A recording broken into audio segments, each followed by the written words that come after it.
the school year, my grandfather was the cross-country coach at Lake Region High School, where I attended, and was also the former indoor track and field coach there. Other than my grandfather, my mom was a huge influence in my track and field career. My mom had earned a full-ride Division I scholarship for track and the javelin. She decided to give her scholarship back and competed in Division III track and field after that, where she was a two-time All-American in the javelin. She also had school records at her college. This always led me to dream about myself having my own school record. Middle school is when I started to focus on throwing shot put and discus.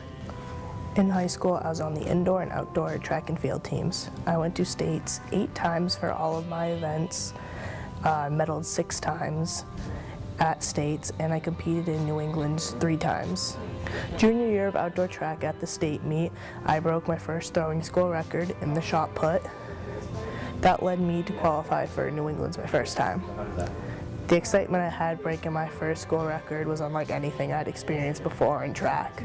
I remember jumping up and down and running around telling all of my friends on the team, and they were all so proud of me, which also felt good.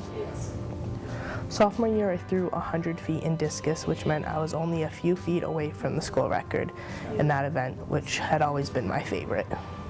I tried my best sophomore and junior year, but I just was having trouble with my form and couldn't get it together. Senior year came, and it was my last opportunity to break the discus school record. Our conference meet was always the last regular season meet. Even though I still had states to break the record, I wanted nothing more than break the record on my own home turf at my high school. I had 1 throw left in the meet for discus, and at this time I was already placed first.